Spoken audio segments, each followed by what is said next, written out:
Morning voice എന്ന അനുഗ്രഹീത പ്രോഗ്രാമിലേക്ക് ഏവർക്കും സ്വാഗതം. ദൈവനാമ മഹത്വത്തിനായി ഒരു ഗാനം നമുക്കിപ്പോൾ ശ്രവിക്കാം. ബലഹീനനെന്നു ഞാൻ കരുതിയ നാൾ അന്നാളിൽ അവനെന്നോട് ചൊല്ലി, ശക്തനാക്കുന്നവൻ ബലം പകരുന്നവൻ നിന്നോടു കൂടെയുണ്ട്. ശക്തനാക്കുന്നവൻ ബലം പകരുന്നവൻ നിന്നോടു കൂടെയുണ്ട്. ഇന്ന് വചനത്തിൽ നിന്ന് നമ്മോട് സംസാരിക്കുന്നത് കർത്താവിൻ്റെ ശ്രേഷ്ഠദാസൻ T.G. മാത്യു കോന്നി. പ്രാർത്ഥനയോടെ ധ്യാനചിന്തകൾ ശ്രമിക്കാം. ദൈവ തിരുനാമം മഹത്വപ്പെടുമാറാകട്ടെ. നാം ഇപ്പോൾ ശ്രവിച്ചുകൊണ്ടിരിക്കുന്നത് മോർണിംഗ് വോയിസ് എന്ന ആത്മീയ ശുശ്രൂഷയാണ്. എൻ്റെ എല്ലാ പ്രിയ സ്നേഹിതർക്കും വേഗം വരുന്ന കർത്താവായ യേശു ക്രിസ്തുവിൻ്റെ നിസ്തുല്യ നാമത്തിൽ എൻ്റെ പ്രഭാത വന്ദനം അറിയിക്കുന്നു. കഴിഞ്ഞ 55 എപ്പിസോഡുകളിലായിട്ട് വെളിപ്പാട് പുസ്തകം 1, 2 അധ്യായവും 3 അധ്യായം 20 വരെയുള്ള വാക്യങ്ങളിൽ നിന്നും അല്പമായിട്ട് വിചിന്തനം ചെയ്യുവാൻ കർത്താവ് നമ്മെ സഹായിച്ചു. ഇന്ന് അതിൻ്റെ 20, 20, 21 വാക്യത്തിൽ കൂടെ കടന്നു പോകുവാനാണ് ആഗ്രഹിക്കുന്നത്. ഞാൻ 20, 21 വാക്യം ഒന്നുകൂടെ വായിക്കുന്നു. ഞാൻ വാതിൽക്കൽ നിന്ന് മുട്ടുന്നു. ആരെങ്കിലും എൻ്റെ ശബ്ദം കേട്ട് വാതിൽ തുറന്നാൽ ഞാൻ അവൻ്റെ അടുക്കൽ ചെന്ന് അവനോടും അവൻ എന്നോടും കൂടെ അത്താഴം കഴിക്കും. ജയിക്കുന്നവന് ഞാൻ എന്നോടുകൂടെ എൻ്റെ സിംഹാസനത്തിൽ ഇരിപ്പാൻ വരം നൽകും. ഞാനും ജയിച്ച് എൻ്റെ പിതാവിനോട് കൂടെ അവൻ്റെ സിംഹാസനത്തിൽ ഇരുന്നത് പോലെ തന്നെ. കഴിഞ്ഞ എപ്പിസോഡിൽ 3 അധ്യായം 20 വാക്യത്തിൽ നിന്നും അല്പമായിട്ട് നാം ചിന്തിക്കുകയുണ്ടായി. കർത്താവ് എങ്ങനെ സഭയ്ക്ക് പുറത്തായി എന്ന വസ്തുതയാണ് അതിൽ പ്രധാനമായും നാം പങ്കുവച്ചത്. അതിൻ്റെ ഉത്തരം നാം അവിടെ നിന്നും നാം ചിന്തിച്ചത് ലോകമയത്വം സഭയിൽ പ്രവേശിച്ചു. ആ ലവോദിക്ക സഭയോടുള്ള ബന്ധത്തിൽ നാം വായിക്കുമ്പോൾ അവിടെ നമുക്ക് ആ തോതിൽ കാണാൻ കഴിയുന്നുണ്ട്. അത് അപ്പോൾ കർത്താവായ യേശുക്രിസ്തു തന്നെ പറഞ്ഞിട്ടുണ്ട്, 2 യജമാനന്മാരെ സേവിപ്പാൻ ആർക്കും കഴിയയില്ല. ദൈവത്തെയും മാമോനെയും ഒരുപോലെ സേവിപ്പാൻ കഴിയയില്ല. ഒന്നുകിൽ ദൈവത്തെ അല്ലേ മാമോനെ. ഇതാണ് ദൈവവചനത്തിന്റെ അടിസ്ഥാനത്തിൽ നമുക്ക് കാണുവാൻ കഴിയുന്നത്. അപ്പോൾ ലവോദിക്ക സഭയിൽ കർത്താവ് സഭയ്ക്ക് എങ്ങനെ പുറത്തായി എന്ന് ചോദിച്ചാൽ, ലോകമയത്വം സഭയ്ക്കുള്ളിൽ പ്രവേശിച്ചപ്പോൾ കർത്താവിന് അവിടെ സ്ഥാനമില്ലാതെയായി. അതാണ് നമുക്ക് ആ വേദഭാഗത്തു നിന്നും നാം ചിന്തിക്കുവാനിടയായി. അപ്പൊ കർത്താവ് വാതിക്കൽ നിന്ന് ഇപ്പോൾ മുട്ടിക്കൊണ്ടിരിക്കുന്നു. ആരെങ്കിലും എൻ്റെ ശബ്ദം കേട്ട് വാതിൽ തുറന്നാൽ, ഇതാണ് കർത്താവിൻ്റെ ശബ്ദം നമുക്ക് കേൾക്കുവാൻ കഴിയുന്നത്. അപ്പോൾ എന്താണ് അതിൻ്റെ അർത്ഥം? ശീതോഷ്ണാവസ്ഥയിലായിരിക്കുന്ന സഭയ്ക്ക് ഒരു മാനസാന്തരത്തിൻ്റെ, ഒരു ഉണർവിൻ്റെ ആവശ്യമുണ്ട്. സഭ ഒന്നടങ്കം മടങ്ങി വരണം. സഭാകാന്തനായ കർത്താവ് സഭയുടെ പുറത്തു നിന്ന് ഉള്ളിൽ പ്രവേശിക്കണം. അതിനുള്ള മാർഗമാണ് അവിടെ രേഖപ്പെടുത്തിയിരിക്കുന്നത്. സഭയിലെ ഓരോ വിശ്വാസിയും മാനസാന്തരപ്പെടണം. അവിടെ നമ്മൾ വായിക്കുന്നത്, ആരെങ്കിലും എൻ്റെ ശബ്ദം കേട്ട് വാതിൽ തുറന്നാൽ. അപ്പോൾ ഓരോരുത്തരും വ്യക്തിപരമായിട്ട് ആ മാനസാന്തരത്തിന്റെ അനുഭവത്തിലേക്ക് വരണം. എന്നിട്ട് കർത്താവ് പറയും, ഞാൻ അവന്റെ അടുക്കൽ ചെന്ന് അവനോടും അവൻ എന്നോടും കൂടെ അത്താഴം കഴിക്കും.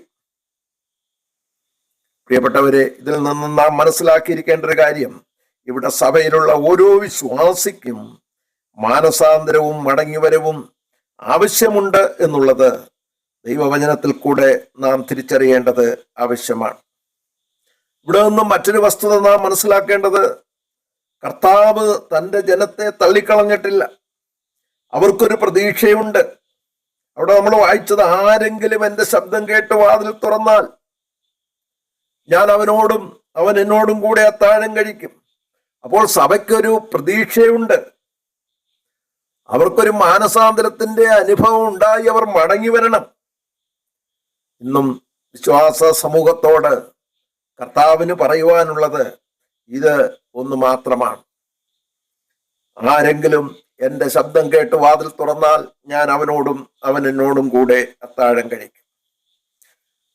അത്താഴം എന്നുള്ളത് ഒരു യഹൂദനെ സംബന്ധിച്ച് അവന്റെ ഒരു ദിവസത്തിലെ പ്രധാനപ്പെട്ട ഭക്ഷണമാണ്. വിശിഷ്ട അതിഥിയെ അത്താഴത്തിനാണ് അവർ ക്ഷണിക്കാറുള്ളത്. ആതിഥേയൻ അതിഥിയോടൊപ്പം ഭക്ഷണത്തിനിരിക്കുകയും അതേ ഭക്ഷണം തന്നെ അവർ പങ്കിടുകയും ചെയ്യും. ഈ നിലയിലുള്ള ഇതേ അർത്ഥത്തിലാണ് കർത്താവ് ഇവിടെ പറയുന്നത്, ഞാൻ അവനോടും അവൻ എന്നോടും കൂടെ അത്താഴം കഴിക്കും. പക്ഷെ ആരെങ്കിലും എൻ്റെ ശബ്ദം കേട്ട് വാതിൽ തുറക്കണം. ഇതാണെന്നും കർത്താവ് നമ്മെക്കുറിച്ച് ആഗ്രഹിക്കും. നമുക്കിനി അടുത്ത വാക്യത്തിലേക്ക്, 21-ാം വാക്യത്തിലേക്ക് നാം അവിടെ വായിച്ചത് ഇങ്ങനെയാണ്: ജയിക്കുന്നവന് ഞാൻ എന്നോട് കൂടെ എൻ്റെ സിംഹാസനത്തിൽ ഇരിപ്പാൻ വരം നൽകും, ഞാനും ജയിച്ച് എൻ്റെ പിതാവിനോട് കൂടെ അവന്റെ സിംഹാസനത്തിൽ ഇരുന്നത് പോലെ തന്നെ. ഈ 21-ാം വാക്യത്തിൽ ജയിക്കുന്നവന് ഞാൻ എന്നോടുകൂടെ എൻ്റെ സിംഹാസനത്തിൽ ഇരിപ്പാൻ വരം നൽകും. 7 സഭകൾക്കുള്ള ദൂതിലും ജയിക്കുന്നവർക്ക് ഓരോ വാഗ്ദത്തമുണ്ട്. അത് നമുക്ക് ആ 7 സഭകളോടുള്ള ബന്ധത്തിൽ നമുക്കത് കാണുന്നതിനായിട്ട് സാധിക്കുന്നുണ്ട്. 2-ാം അധ്യായം 7-ാം വാക്യം, 11-ാം വാക്യം, 17-ാം വാക്യം, 26-ാം വാക്യം, 3-ാം അധ്യായം 5-ാം വാക്യം, 12-ാം വാക്യം, 21-ാം വാക്യം. ഈ വാക്യങ്ങളിലൊക്കെയും ജയിക്കുന്നവനുള്ള വാഗ്ദത്തത്തെ കുറിച്ച് നമുക്ക് കാണുവാൻ കഴിയുന്നുണ്ട്. ഇവിടെ ലവോദിക്ക സഭയിലെ ജയാളികൾക്ക് നൽകിയിരിക്കുന്ന വാഗ്ദത്തം കർത്താവിന്റെ സിംഹാസനത്തിൽ കൂടെ ഇരിക്കുവാനുള്ള വരമാണ്. എന്നോട് കൂടെ എൻ്റെ സിംഹാസനത്തിൽ ഇരിക്കും. അതാണ് നാം വായിച്ചത്.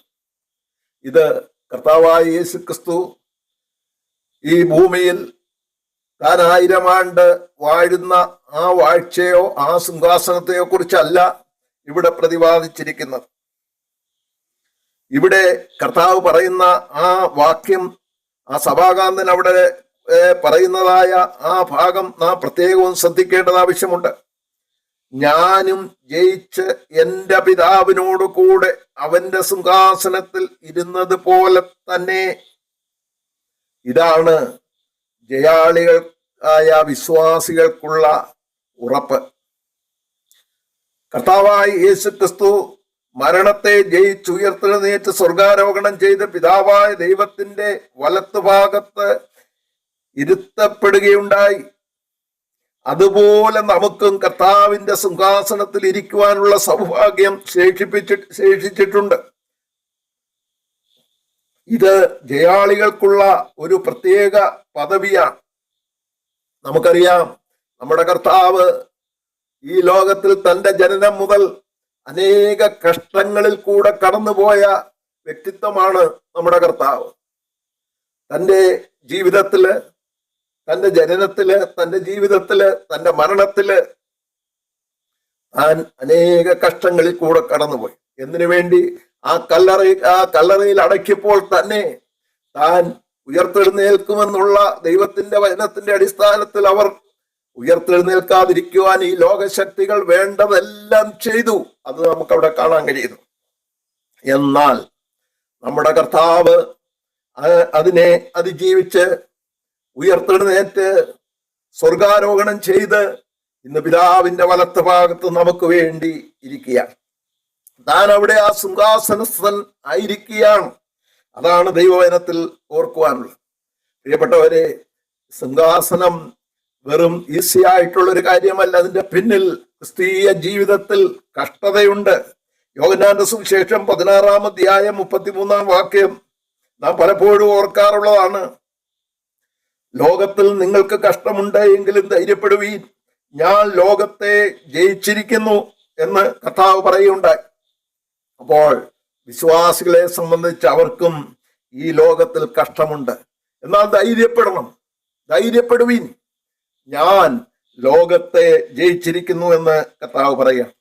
കൊളോസ് ലേഖനം 2-ാം അധ്യായം 15-ാം വാക്യത്തിലും ഫിലിപ്പ് ലേഖനം 2-ാം അധ്യായം 9 മുതൽ 11 വരെയുള്ള വാക്യത്തിലും കർത്താവായ യേശുക്രിസ്തു കഷ്ടം അനുഭവിച്ചു എങ്കിലും അവനെ ദൈവം മഹത്വീകരിക്കുന്നതായിട്ട്, ദൈവം ഉയർത്തുന്നതായിട്ട് നമുക്കവിടെ ആ വേദഭാഗത്ത് നമുക്ക് കാണുവാൻ കഴിയുന്നുണ്ട്.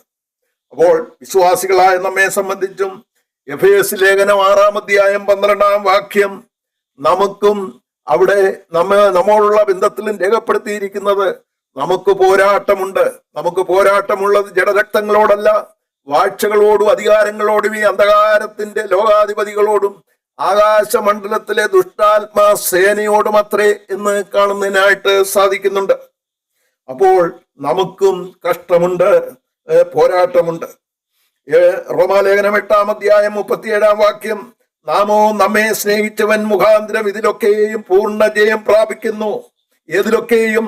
കഷ്ടതയോ പട്ടിണിയോ ബുദ്ധിമുട്ടോ ഈ ലോകത്തിൽ നമ്മെ തളർത്തിക്കളയുന്ന ഏത് സാഹചര്യത്തിലും നമുക്കൊരു ജയമുണ്ട്. നാമോ നമ്മെ സ്നേഹിച്ചവൻ മുഖാന്തരം ഇതിലൊക്കെയും പൂർണ്ണ ജയം പ്രാപിക്കുന്നു.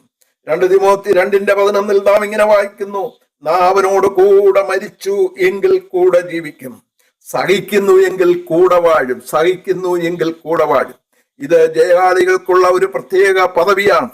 ഈ അത്യുന്നത പദവി പ്രാപിക്കുവാൻ തക്കവണ്ണം അന്ത്യശ്വാസത്തോളം ഉത്സാഹത്തോടെ ഉത്സാഹിതരായി ജീവിക്കുവാൻ കർത്താവ് നമുക്ക് ഏവർക്കും കൃപ തരട്ടെ. അതിന് കർത്താവ് നമ്മെ സഹായിക്കട്ടെ. അവിടുത്തെ നാമം മഹത്വപ്പെടുമാറാകട്ടെ. ആമേൻ.